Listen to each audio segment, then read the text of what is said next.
마태복음 7장 1절에서 5절 말씀. 비판을 받지 아니하려거든 비판하지 말라.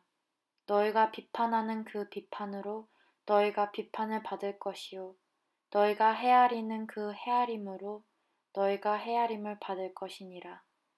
어찌하여 형제의 눈 속에 있는 티는 보고 내 눈 속에 있는 들보는 깨닫지 못하느냐. 보라, 내 눈 속에 들보가 있는데 어찌하여 형제에게 말하기를 나로 내 눈 속에 있는 티를 빼게 하라 하겠느냐. 외식하는 자여 먼저 내 눈 속에서 들보를 빼어라. 그 후에야 밝히 보고 형제의 눈 속에서 티를 빼리라. 아멘. 함께 기도하시겠습니다. 전능하신 아버지 하나님, 오늘도 주의 생명의 말씀을 들고 섰습니다. 부족한 종의 모습은 십자가 뒤로 물러가게 하시고 오직 주 예수 그리스도의 생명의 말씀만 온전히 전할 수 있도록 인도하여 주옵소서. 귀 있는 자는 들으라 하셨사오니 주님 듣게 하여 주시고 순종하게 하여 주옵소서. 예수 그리스도의 이름으로 기도드렸습니다. 아멘. 주일에 나무 탁자를 하나 옮기다가 손바닥에 가시가 박혔습니다. 혼자 빼려고 노력했지만 잘 되지 않아서 결국 사모님께 도움을 요청했습니다. 생각보다 조금 큰 가시였지만 사모님은 눈이 좋지 않아서 그랬는지 빼는데 저 대신 고생을 좀 했습니다.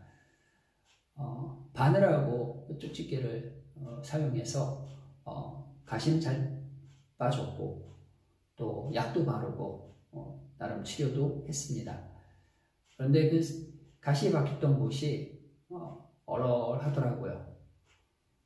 그러는 가운데 제가 마태복음 6장 20절에 있는 말씀이 생각이 났습니다. 이런 말씀입니다. 눈은 몸의 등불이니 그러므로 내 눈이 성하면 온몸이 밝을 것이요. 아멘. 눈은 몸의 등불이기에 성한 눈은 온몸을 밝힙니다. 눈은 등불을 밝혀서 몸을 성하게 하고 또 건강하게 합니다.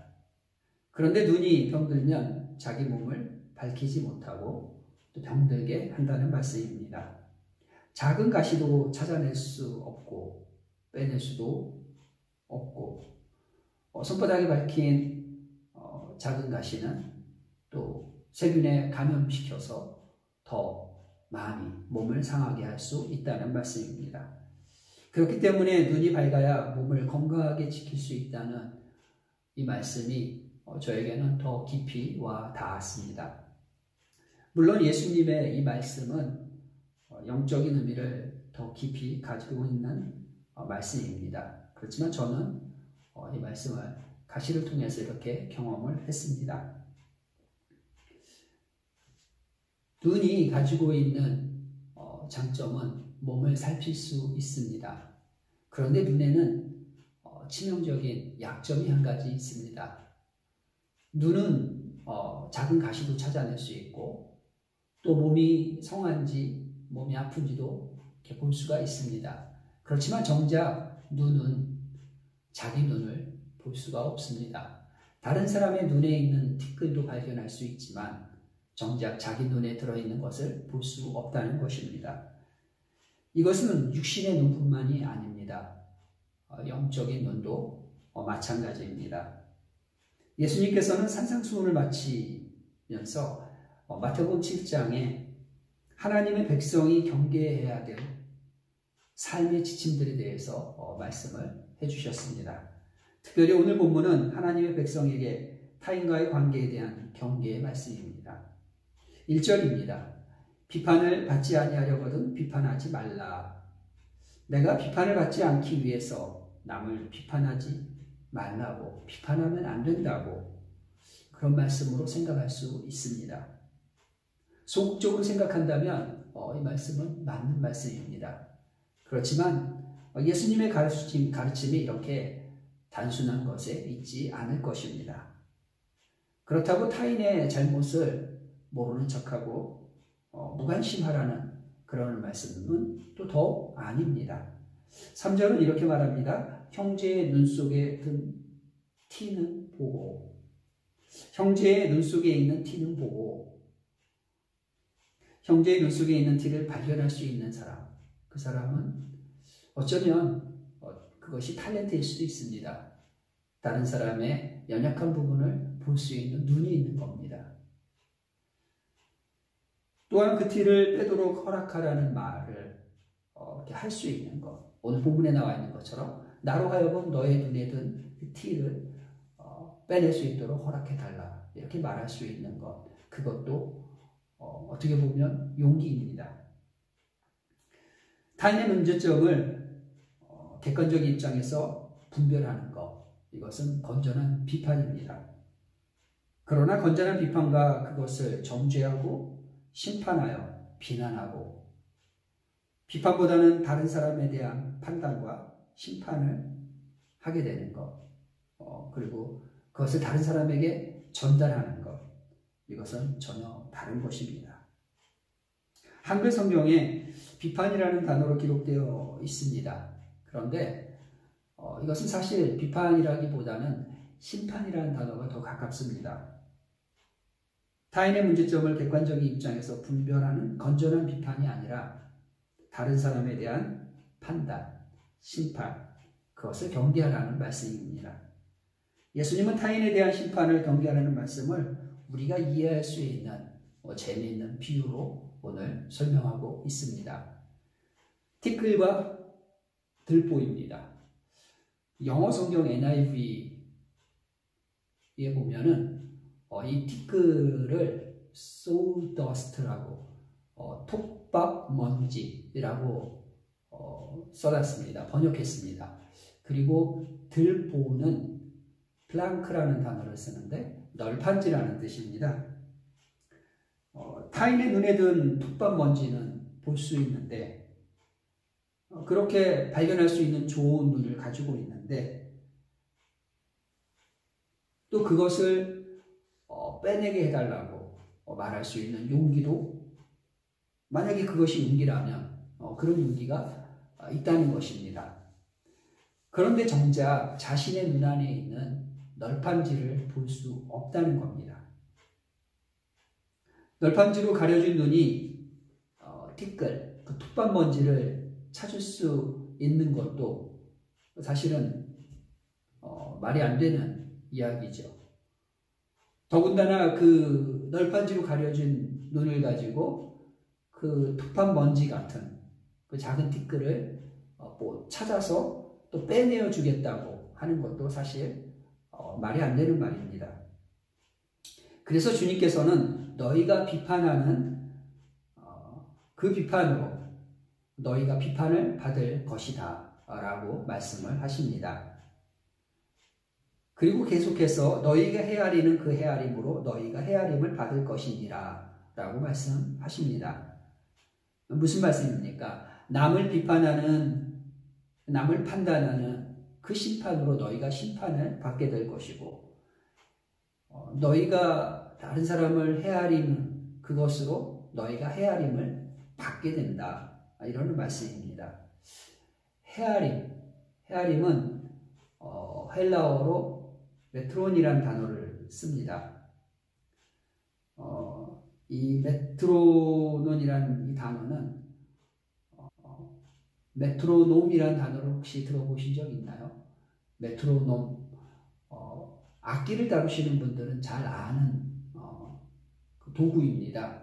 이게 박자를 나타내는 도구인데 측정이라는 메트로라는 단어랑 규칙적이다 라고 말하는 노모스라는 단어가 합쳐져서 측정하는 도구라는 단어에 메트로놈이라고 이렇게 불리는 단어입니다. 이게 악기들이나 그런 것들을 다루시는 분들이 사용하는 것을 본 적이 있는데 이 박자를 재는 도구입니다. 1분에 60번을 친다면 1초에 한 번씩이겠죠.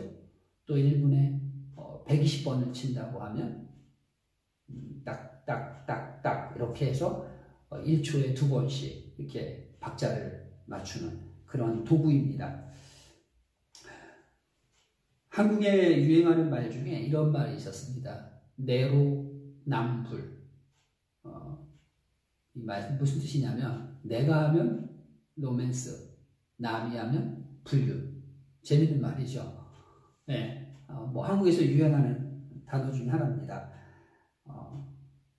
나에게 관대하고 다른 사람들에게는 다른 사람은 이렇게 비난하는 같은 것을 통해서 나에게는 관대하고 다른 사람은 비난하는 그럴 때 쓰는 말이 내로남불. 내가 하면 로맨스, 남이 하면 불륜. 아무튼 이렇게 사용된다고 합니다. 우리 자신이 다른 사람을 판단하는 기준을 매 순간 정직하고 객관적으로 나 자신에게 적용시킨다면 과연 나는 어떤 사람일까요? 남을 판단하는 기준이나 자기를 판단하는 기준이 같아야 합니다. 정직한 사람이라면 아마 다른 사람과 나에게 적용시키는 그 기준이 같을 것입니다. 그런데 분명한 것은 우리가 다 죄인입니다. 죄인들은 그렇게 동일한 기준을 적용시킬 수 없다는 겁니다. 항상 자신에 대해서는 조금 더 너그럽고 다른 사람에 대해서는 엄격하게 잣대를 갖다가 됩니다. 본문에 있는 티와 들보를 NIV 성경에서는 톱밥먼지랑 널빤지라고 번역했다고 말씀을 드렸습니다. 톱밥먼지랑 널빤지의 크기는 얼마나 차이가 날까요? 100만 배? 수백만 배? 수천만 배? 아마 차이가 날 것입니다. 사람들은 다른 사람의 눈에 있는 톱밥 같은 허물은 쉽게 발견하면서 자신에게 있는 널빤지를 보지는 못한다고 합니다. 이 말씀에 대해서 다른 버전, 메시지 성경이라고 있습니다. 거기서는 이렇게 표현합니다. 내 이웃의 얼굴에 묻은 얼룩은 보면서 자칫 내 얼굴에 비추인 비웃음은 그냥 지나치기 쉽다. 이렇게 의역을 했습니다. 우리 여자 성도님들뿐만 아니라 남자분들도 마찬가지겠죠. 지나가는 다른 여인들의 그 얼굴에 번진 그 화장을 우리는 쉽게 발견합니다. 그러나 자신의 마음속에 비친 쑥 지나간 그 비웃음의 그 모습은 쉽게 발견하지 못한다는 말씀입니다. 이것이 세상에 속한 사람들의 모습입니다. 그런데 하나님의 백성은 내 속에 있는 비웃음에 더욱 민감해야 된다. 이런 말씀의 뜻을 가지고 있습니다. 타인의 눈에 든 티를 보며 빼내려는 심판자의 모습이 아니라 내 눈에 든 널빤지를 보고 애통해야 할 수 있는 마음. 그 마음은 단순히 내가 노력한다라고 가질 수 있는 마음은 사실 아닙니다. 성령 하나님께서 내 안에 내주하셔서 나를 도와주시지 않으면 할 수 없습니다. 그래서 우리는 성령 하나님께 내 자신을 볼 수 있는 그 눈을 달라고 기도해야 합니다. 구해야 합니다.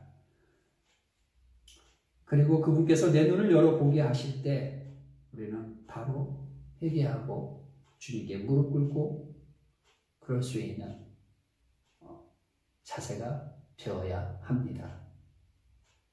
그렇습니다. 심령을 감찰하시는 예수님. 그 예수님은 항상 겉보다는 내면을 중요하게 생각하셨습니다.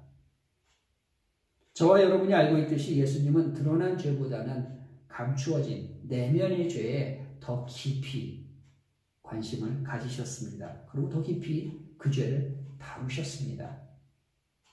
세리와 죄인들보다 바리새인들의 위선, 교만, 그 자랑에 대해서 예수님은 분노하셨습니다. 이런 사람들을 향해서 외식하는 자들, 독사의 자식들이라고 예수님은 직접적으로 그들에게 분노를 표출하셨습니다. 외식하는 이 사람들은 자신에 대하여 눈이 어두워진 시각장애인들 같은 자들입니다. 우리는 모두 허물이 있는 자들이기 때문에 남을 비판하고 또 정죄하기 전에 자신의 문제를 들여다볼 줄 알아야 합니다. 예수님께서 자신에 대한 바른 성찰과 상대방에 대한 너그러움이 없이 무분별하게 타인을 비판하는 것을 경계하신 이유는 대체 무엇일까요? 우리는 다른 사람을 비판할 자격이 없는 존재라기 때문입니다.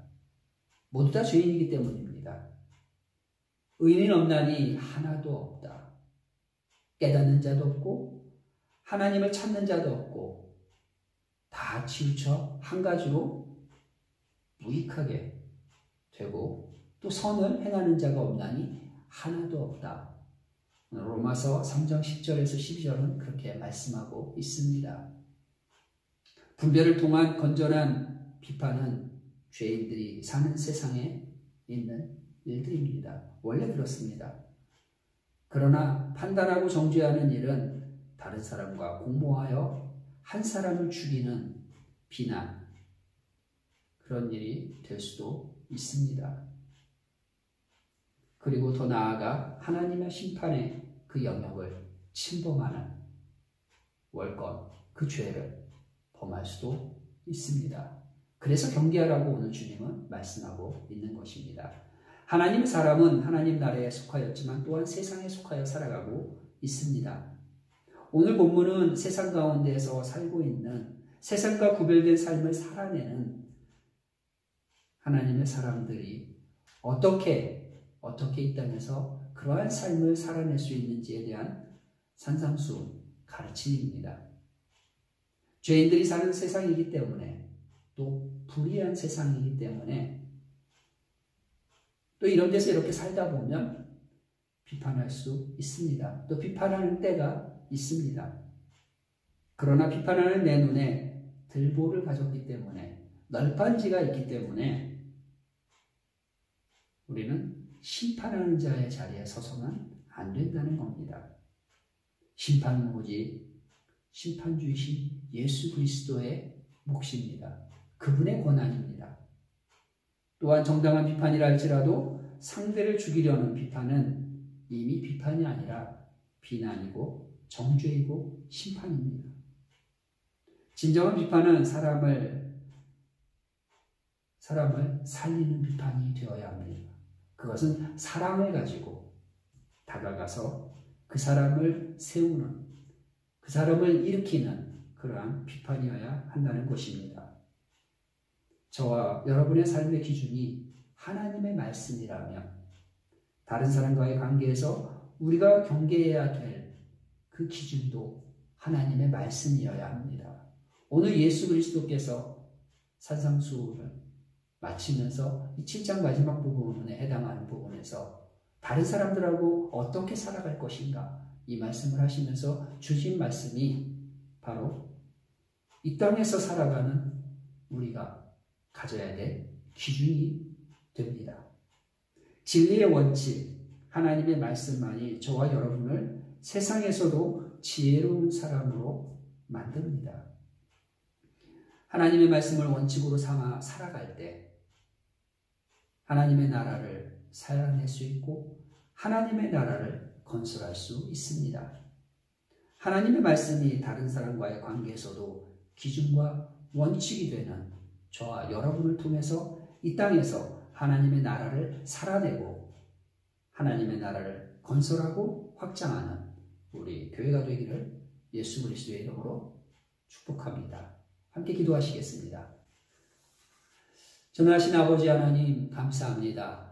오늘도 이 땅에서 살아가는 하나님과 구별된 하나님의 백성이 어떻게 타인과의 관계에서 주님 살아가야 되는지를 말씀하여 주셔서 감사합니다. 내가 건전한 비판이라고 말하는 것이 사람을 살리는 것이 아니고 또 사람을 세우는 것이 아니라면 그것은 이미 건전한 비판이 아니라 비난이며 정죄이며 심판인 것을 깨닫게 해주심을 감사합니다. 오늘도 하나님 저희가 비판하는 자가 될지라도 주님 비난하거나 정죄하거나 심판하는 자의 자리에 서지 아니하도록 도와주옵소서. 다른 사람의 눈에 있는 티를 보기 이전에 내 눈에 있는 들보를 볼 수 있는 주님 그러한 믿음, 그러한 성숙한 신앙인이 될 수 있도록 도와주옵소서. 감사드리고 예수님의 이름으로 기도드렸습니다. 아멘.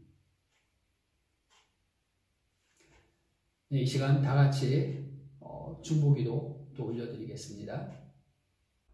너희 안에 이 마음을 품으라. 곧 그리스도 예수의 마음이니 그는 근본 하나님의 본체시나 하나님과 동등됨을 취할 것으로 여기지 아니하시고 오히려 자기를 비어 종의 형체를 가져 사람들과 같이 되었고.